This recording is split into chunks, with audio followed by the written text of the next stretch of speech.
folks, and welcome back to the channel. So we're taking a deeper dive into the enterprise system DAO that has been more or less introduced on a very basic level at Cosmoverse 23. And I believe this to be one of the more substantial things shown at Cosmoverse. With things that are quite substantial like this, the information out there regarding it is slim to none at best. And we're just kind of given the snippet that we have been given. The reason why I'm very interested in this is just because of the simple fact that they're very new with this idea of, instead of just trying to build a pyramid scheme, instead building something that's going to last for the long run, something that is going to introduce more than just real world use case. And inside this enterprise DAO is something called labor market. So we are going to be listening to a little snippet of this again, just for those who want some context. Maybe you already know about the context, maybe you do not. If you're wondering who this lovely chap on the right is, it's Chris Armani, and he is the new CEO of Terra Money. So let's have a little listen to this and we will bring you straight back. Enterprise. Really excited about Enterprise. Some of you might have heard of Enterprise DAO. That was just a tip of the spear of what we want to do with the Enterprise brand. Enterprise is ultimately a brand about how you can do business in Web3. We started with Enterprise DAO, and we're rolling out now Enterprise Hub, which is a Web 2.5 wrapper around a number of different tools that help you build applications and run your business in crypto, and hopefully try to bring as much of your economic activity on-chain as possible. Treasury is the next app that will be out. The equivalent competitor to this is Gnosis Safe, but Treasury will be cross-chain by default. It'll be Cosmos by default, and will allow teams and protocols to run all of their payments out of Enterprise. The next thing that will launch on Enterprise is Enterprise Payments. Enterprise Payments will allow either DAOs or treasuries to run payroll on-chain. It'll allow them to do vesting contracts on-chain for tokens. You would be able to set up payment streams. You can use yield redirection. So if a DAO or a protocol team has a DeFi position and they want to fund payments out of the yield that they're getting, they can do that. And the cool thing about it is all of those streams are represented as NFTs. So there are a lot of interesting things you can do with those NFTs in DeFi protocols, and a lot of kind of interesting swap mechanisms you could build around those as well. So payments will tie together kind of DAO and treasury and the ability to make payments. And then the last thing you see up here is labor market. This is our first attempt at a truly commercial app where we're going to try to bring entire labor markets on chain. And enterprise labor is the first version of that. It's a place where either a DAO or a treasury or an individual can post a job that they need work done for. It's a place where either of those entities can also pick up a job and do work.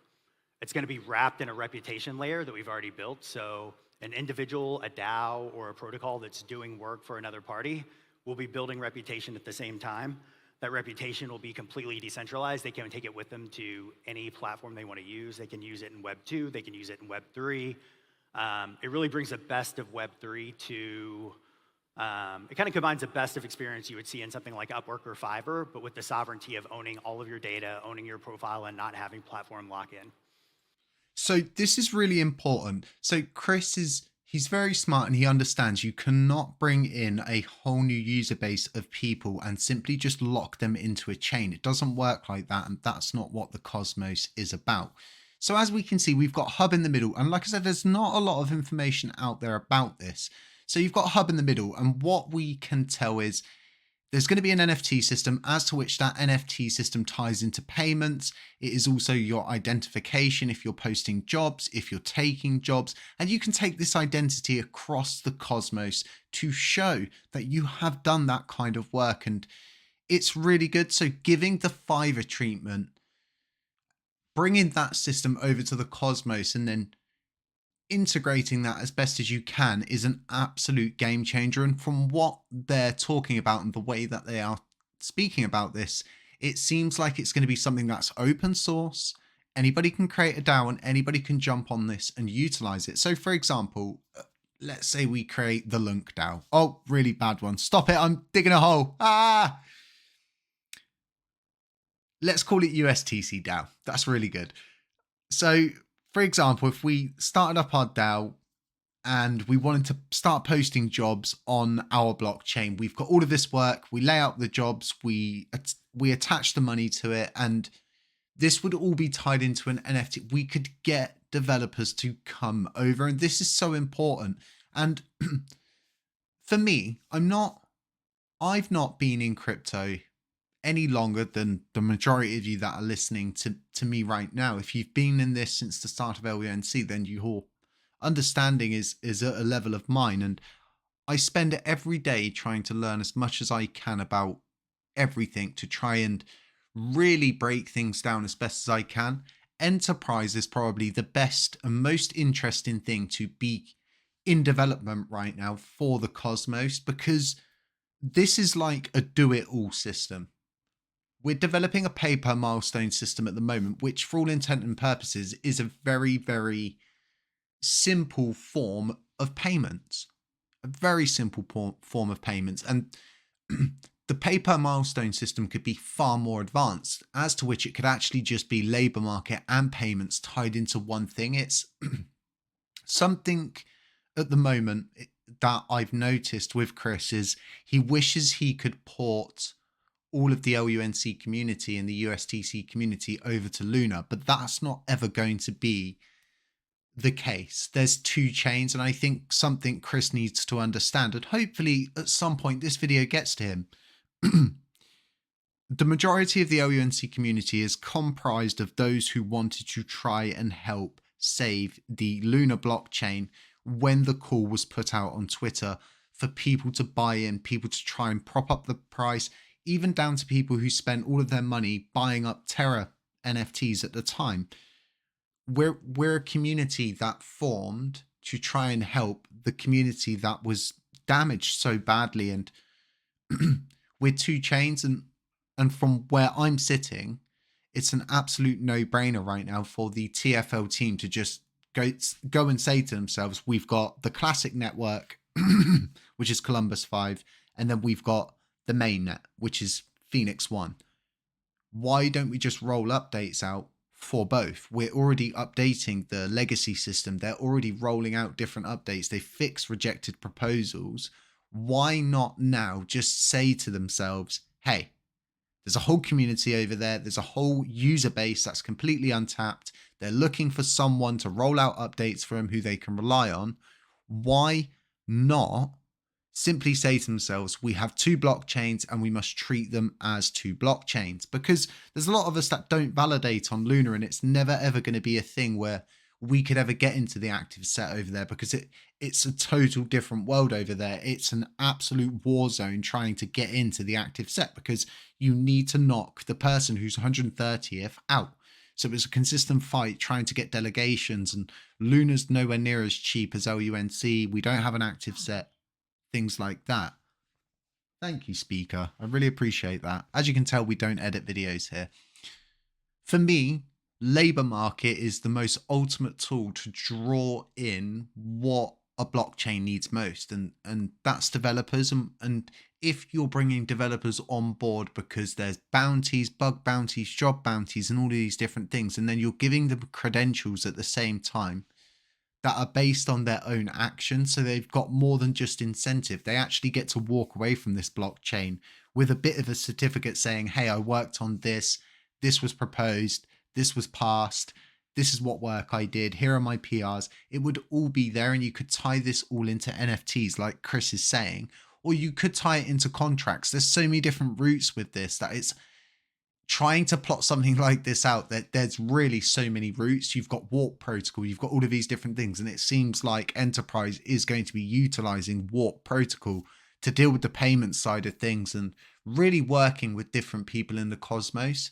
We've always suffered as a community of having multiple different development teams, getting multiple different paychecks, doing multiple different things, and you just can't monitor that many different people.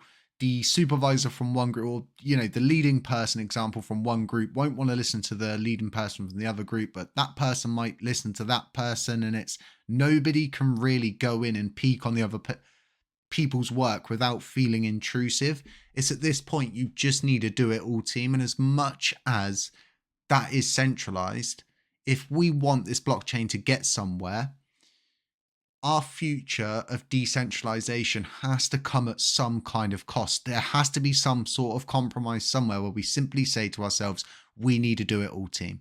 This isn't working. We can't monitor this many people. We can't hand out this many paychecks. Let's have a team. From historical evidence, we have always functioned best when we have just got one do-it-all team. We've seen this time and time again. This is why I think TFL simply saying to themselves, you know what, let's do it. Let's just start rolling out updates. Let's do proof in the pudding work. Let's talk less. Let's do more. I think this would absolutely send both Luna and LUNC and USTC to the absolute freaking moon, because at the beginning of this, Chris openly states that they'll never ever launch another stable asset. Why do you need to launch another stable asset if there's already one readily available? And I think something everybody not fails to understand, but it's a unspoken thing, is that any algorithm you build for a repeg, even if it works, even if it doesn't work, regardless, you still need the collateral to back that all up. We still need the collateral for it all.